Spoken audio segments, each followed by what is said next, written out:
विवर्त पाकिस्तान के कप्तान बाबर आजम ने बुध के रोज वर्ल्ड कप 2023 के लिए आईसीसी कैप्टन डे के मौका पर पाकिस्तानी टीम के हिंदुस्तान में होने वाले पुरतपाक इस्तकबाल के बारे में बसीरत का इश्तराक किया।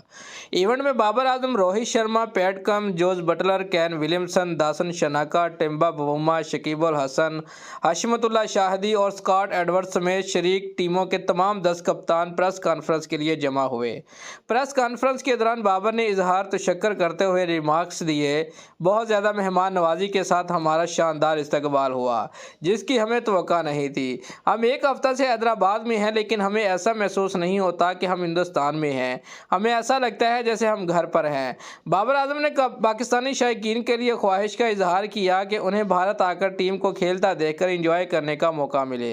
उन्होंने मजीद कहा कि यह बेहतर होता कि पाकिस्तानी शायकीन को भी भारत आकर हमें सपोर्ट करने का मौका मिलता।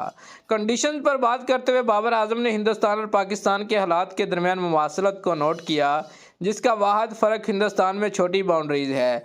बाबर आजम ने कहा कि हमने अब तक 2 मैच खेले हैं और हिंदुस्तान के हालात ऐसे ही हैं जैसे हमारे पाकिस्तान में हैं। फ़र्क सिर्फ इतना है कि यहाँ बाउंड्रीज छोटी है, इसलिए अगर गेंदबाज अपनी लाइन से हट जाए तो बल्लेबाज फ़ायदा उठा सकते हैं। दोस्तों, अगर आपको हमारी ये वीडियो अच्छी लगी है तो लाइक और कमेंट ज़रूर करें और हमारे चैनल को सब्सक्राइब करना मत भूलिए। शुक्रिया।